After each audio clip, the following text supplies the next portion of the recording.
Taking a look at the draft, it does look like that Grok is going to be EXP lane. Wondering if he's going to, you mentioned it, Private. Wonder, does he go damage here? Does he pick up the Blade of Despair first item?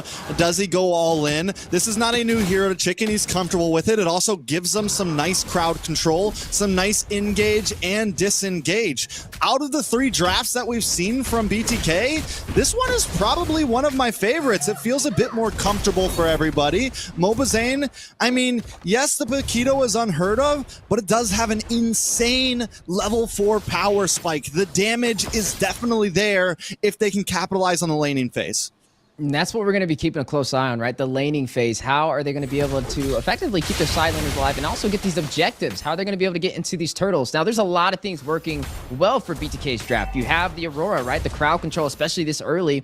You have Shark able to close the distance and able to be the initiator for these setups. And speaking of setups, look at BTK may be able to close the distance on the top side. That's a 4-2 engagement possibly on the way. There goes the CC for the taunt, and Zia securing the kill on Cold World. Man, and Cold World, I mean, it felt a punishment there. 4 members of BTK going in, Mobazane very quickly, and that's the strength and the burst you have out of the Paquito. Yeah, that's the BTK you want to see, right? This is the early game that they normally bring, and they do this early game gank onto the gold lane. They don't get the gold lane, but still finding Cold World kind of slows them down a bit, because on the Cho, we know Cold World wants to be aggressive. On Mark Cutie, on this Valentina, they want to be in your face. They want to stay on the opposite side of the river.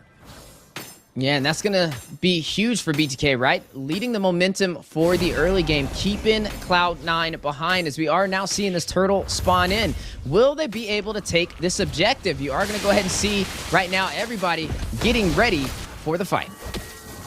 Cold World trying to be a nuisance here. They're going to see if they're going to be able to maybe punish him before this turtle comes up. Starting to gather some positions. Great aside from Cold World, but it does look like they're not going to really focus. Fried Chicken taking some heavy damage.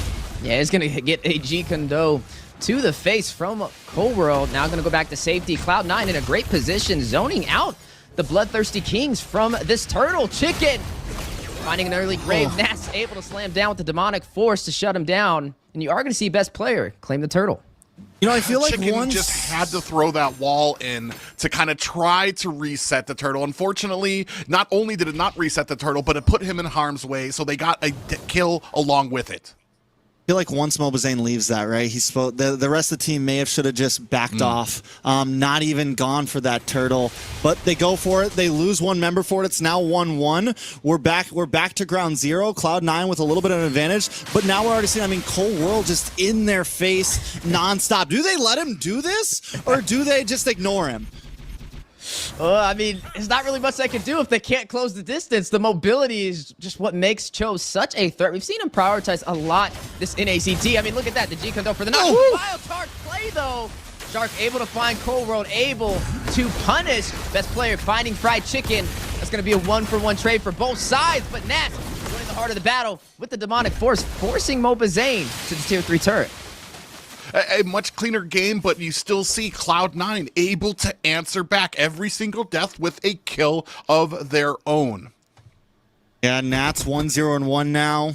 Back ahead in these rotations. Look at the top side. Ooh, the shadow kill does connect, but stacking together with Sharks, not really going to deal much damage. Yeah, and with that, he's going to have to disengage. And a big pressure now starting to mount for both of them. Cold World just has so much vision all around the map. Mobazane can't go anywhere without the side of Cloud9 knowing. Yeah, so, I mean, who's really got the lead right now, bro? Like, if Cloud9, does BTK have this breaking point? Like, first, do they get a big power spike around third turtle, first lord, Do they kind of need to wait it out here? I mean, that's a good question. I think it works for Zia, though. You got to look at where the kills go, too. I mean, the marksman technically got a kill for the Bloodthirsty Kings, which is going to kind of help him scale as we progress to the mid game. But right now, another turtle in play, and you're looking at Cloud9 trying to get that position, trying to wrap around for the setup. But this time, the full 5-man of BTK for the denial. There goes a little bit of crowd control onto Cold World. Watch Shadow comes out, and we the Shadow kill as well. But BTK stacked together to share the damage. But there comes Nas like a train, wrecking the Bloodthirsty Kings with the Demonic Force. Very low. Hoon able to take down Nas on that aggressive play, and will force him out the turtle pit. Ooh, I do like that they all collectively decided that they were going to try to go ahead and chase, not just half of them on the turtle, but now it's kind of leaving it open. You see Coldworld trying to find himself an angle. Yeah, so I mean, at this point, Cloud9 able to back off a bit, able to disengage from the possible fight. Mobazane even starting to do some more damage. Zia starting to do some more damage. Ooh, not gonna lead to anything though. Able to get out with a sliver of HP. Yeah, and right now I want to say a much better, much smoother game for BTK. Don't quite have the gold lead just yet, but they have the vision, even with Coldworld basically dancing around. Oh! Ooh, Flicker Wild Charge play, but Basic outmaneuvers the 2v1 and Coldworld joins the party. Man, and just like that, man, Basic, we've talked about it before, love him, hate him, he has improved so much this season. Yeah, I mean, Basic at this point has just been able to dodge everything that BTK tries to bring at him. He finds the backdoor answers. And BTK, they have the damage like Mobazane, deathless right now. He just needs to actually get that first kill. He needs to get that second kill. He needs to be able to connect with his team. Speaking of connecting, 3v1 on the bot side, but Zane able to delay the push for the tier 3 turret. Yeah, and I mean, he right there, he was trying to get the damage onto Basic, kind of ignored the minions a little bit there, but now we have a 3v1 under the tower for Fly Chicken. All right, nothing going to happen major. Best player farming at top side. Taking a look at the gold. Cloud9 getting away, but let's take a look at the items. Best player has Hunter Strike, Malefic Roar. Zane on the other side has Hunter Strike, working on the next one. Maybe going into Endless Battle here, get some true damage off. On terms of tanks, Coldworld up against Shark. Coldworld, I mean, is kind of taking a more roundabout route here. Has taken 2 deaths, is a little bit slow to the party, but still, just that alone, the fact that it doesn't have a full item complete, but is still in their face so much, speaks volumes. Speaking of volumes, look at the split push on the top side. Basic able to take a turret for Cloud9 and a Spear of Destruction. Decides not to go in, and Mobazane and BTK will take the turtle. Yeah, they get the objective, but man, already starting to create the seeds of that threat up at the top with Moscow Basic there. We saw from the last game. Ooh, Nas taking some heavy hits right there. Will be able to get back to safety. Shark trying to join the battle with the AOG, not gonna connect. Yeah, but at least does kind of create space for his team so that Coldworld doesn't try to force down another big response pick. Zia also now getting some offlane towers. So BTK running smoothly right now. Even though they're behind in gold, they're winning out on turtles. They're able to at least keep up in these fights right now. And their composition is only going to get stronger as this game moves forward. Yeah, and that's kind of the thing for me right now, is that they were able to kind of hold the early game. They don't really have to lean so hard into the late game because they're holding their own right now. And a much better draft, a much more comfortable BTK. But man, you can't say enough about Cloud9 when it comes to some of these interceptions. When it comes to kind of getting picked off, there's always a reply coming out. And speaking of replies, Chicken on the top side, numbers not in his favor. And Cloud9 quickly pursuing. There goes the wild charge. A last second save. Will be able to go back. Nat's not able to close the distance. And Chicken able to sustain himself. I'm not going to lie. Discipline coming from Basic. I expected him to go forward into there. Speaking of forward, the way the Dragon and the Mighty Force combination, Zayn able to outlive 2 ultimates. And back to the base he goes. I think at this point, the Aurora pick is, it could be the big trade pick as these games move forward. If BTK is able to win this game, that Aurora, whatever side it's on, has been detrimental to how these teams can play it out. Hoon has been able to pull off some big saves, been able to output damage the same way that Mark Cutie was doing it before.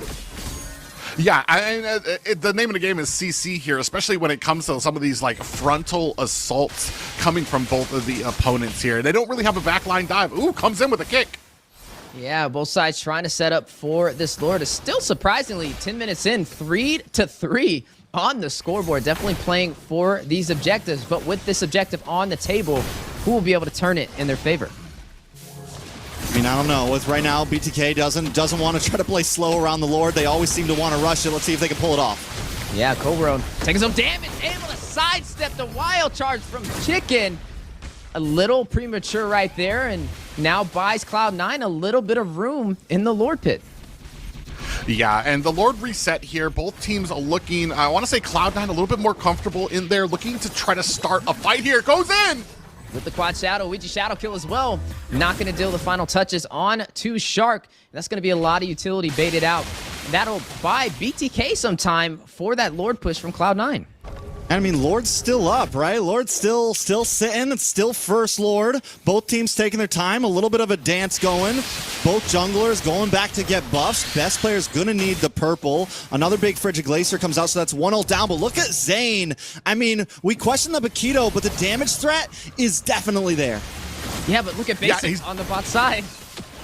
Ooh, yeah, he's trying to get that split push in while the team is fighting out here. Yeah, you're going to see the Demonic Force drop down. Mobazane able to claim the Lord for the Bloodthirsty Kings, and Basic yet to find a turret for the trade-off. There goes the Ouija Shadow kill and the Quad Shadow. Best player trying to go back to safety, but going a little bit to the wrong direction. He should be okay, though. He should have the Quad Shadow in time. Basic will take the tier 2 on the bot side. Was it worth it, though, right? Like, do we think the tower was worth the Lord? Depending on what BTK gets here, that's when that question will be answered. Yeah, and this is kind of something I brought up before about some of the early games from Basic. It's like, yes, the split push can be viable, but is it always viable when they probably could have used him for some of those fights? Yeah, and right now you are seeing a great push from BTK. With that Lord on their side, we'll be able to maintain the pressure for the advantage at the 11-minute mark. I mean, so far it's been viable, right? Like, so far it has worked, but BTK needs to take advantage of that, right? They need to know what's happening, and that's when they rush the Lord, which is what we saw last time in this past Lord. So maybe that's the real answer. And if they can time those moments right, then they turn it into not being viable, right? Yeah, and that's the biggest point there when it comes to not being viable. But, I mean, they're doing such a great job here right now. Still kind of hanging behind when it comes to the gold lead, but the macro is on their side. And speaking of macro and micro, both sides are going to be fighting out possibly in the mid lane. A lot of utility wasted right there, but here goes the engagement we were looking for. Zia able to find Nats in the heart of the battle. Hoon finds Cold World, 2 members dropping for Cloud9. Maybe more with the Ouija Shadow kill, but Mobazane will take down best player, but not before he finds Chicken. Basic able to respond back. Will take down Shark. That's going to be a 3-2 trade. There goes the immune on a Basic. Need to get away. Back to safety. Zane will not follow through with the chase. Both sides very low, and a Spirit Disruption almost down the middle. We were talking about needles through threads earlier. That was a needle through a thread, Private. Yeah, they're a collective sigh from the rest of BTK as that just whiffs just narrowly in between all of them. Because I want to say Basic would have been a huge factor there. Probably would have been able to take at least 2 of them down. I mean, knowing Basic, he would have gone for it, right? Yeah. You know, Hoon's still laying down. I would have thought he would have stood up by now. But right now, BTK, they're providing a lot more pressure than what we've seen, at least in Game 1. Game 2, it was building up, but Game 3, we're starting to see it make a difference. And, you know, best player just locked in another item. He's 3-1-1. We're starting to see that damage start to really work out for best player. He just got a couple kills. Yes, the big trade happens, but it is starting to happen. The pressure into the backside is becoming worrisome for BTK. And even though BTK does seem to be winning out, at least getting the extra kill in these fights, there is still a lot of threat, and they have to play correctly. And right now, Cold World doing a great job trying to bait out abilities going into some of these pushes. The rest of BTK looking to go ahead and start on this objective. Yeah, and I mean, the difference with this one, though, is you are going to see Basic possibly for this engagement, or is he going to go in for the split push again? Last time he did it, he was able to take a tier 2. Yeah, I mean, so at this point they dance, and for the first time in several games, we're seeing the dances be a little bit slower, right? They're playing more around the Lord. They know they need control. Take a look at that bot lane, but wait, conceal play. Yeah, they saw Shark very low. They decide to engage. Wild Charge connecting from Fried Chicken. Only going to knock up Basic, though. He will respond back, taking down Chicken. Best player finding Mobazane. The turtle round play with the Ouija Shadow kill. AOG. Shark trying to get away. The way the Dragon stopping Zia in his tracks. Nats able to find Zia, able to find Cold World. Nats getting the double. Find Shark, and Basic will find Zia. A full wipeout. Cloud9 able to sustain themselves again. Takes down the Bloodthirsty Kings. 16 seconds left on Fried Chicken. They might be able to push this. Hey, you wanted basic in the fight. Well, now he's in the fight, and he's making things work. Yeah, and right now, looking to try and secure a game number 3. Flawless series so far for Cloud9 and BTK, yet to find an answer.